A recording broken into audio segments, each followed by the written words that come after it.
નમસ્તે મિત્રો, આપનું સ્વાગત છે યુટ્યુબ ચેનલ ગ્લેમ ઓફ ગોડમાં. આપણે શ્રીમદ ભાગવતમાં આગળ વધી રહ્યા છીએ. ગઈકાલે આપણે ચોથો સ્કંદ વિસર્ગ લીલા પૂર્ણ કરી હતી. આજે આપણે પંચમ સ્કંદ સ્થાન લીલામાં આગળ વધીશું. તેમાં સર્વપ્રથમ છે પ્રિયવત ઉપાખ્યાન. પરીક્ષિત રાજાએ પૂછ્યું, હે મુનિ, રાજા પ્રિયવત ભગવાનના મોટા ભક્ત હતા, છતાં તેઓ ગૃહસ્થાશ્રમમાં આસક્ત કેવી રીતે થયા? શ્રી સુખદેવજી બોલ્યા, હે રાજન, સાચા ભક્તો સન્માર્ગને કદી નથી છોડતા. પ્રિયવતને ગૃહસ્થાશ્રમમાં આસક્તિ નહોતી.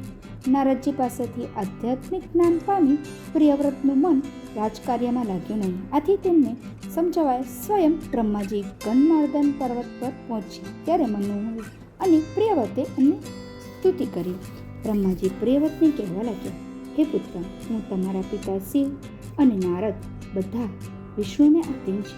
જીવ સુખ દુઃખ જન્મ મૃત્યુ વગેરે માટે ઈશ્વરે આપેલ શરીર ધારણ કરે છે. તેમણે જે કર્મો આપણા માટે નિર્માણ કર્યા છે તે કરવા જ પડે છે. તમે ભગવાન કૃષ્ણના ચરણોનો આશ્રય લઈ ઇન્દ્રિયોને જીતી પહેલાં ગૃહસ્થ જીવનના સુખ ભોગવો, પછી બધું ત્યાગી એમનું ભજન કરજો.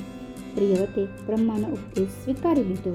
મનુએ પ્રિયવ્રતનો રાજ્યાભિષેક કર્યો. પ્રિયવ્રત ભગવાનના ચરણોમાં મન લગાવી રાજ્ય કરવા લાગ્યા.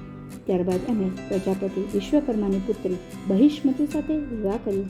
એમના જેવા જ ગુણોવાળા એમને 10 પુત્રો થયા. અગ્નિ, ઇદ્મજીવ, યજ્ઞબાહ, મહાવીર, હિરણ્યરેતસ, ધૃતપુષ્ટ, સવન, મેઘાતિથિ, વિતિહોત્ર તથા કવિ.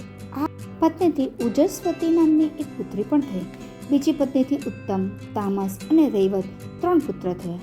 ભગવાનની આરાધનાથી તેમનું તેજ વધ્યું.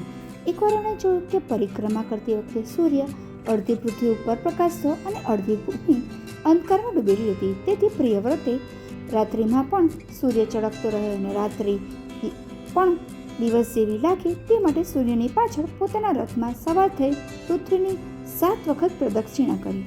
એમના દિવ્ય રથના પૈડાથી પૃથ્વી ઉપર જે ખાડા પડ્યા એ 7 સમુદ્ર બની ગયા.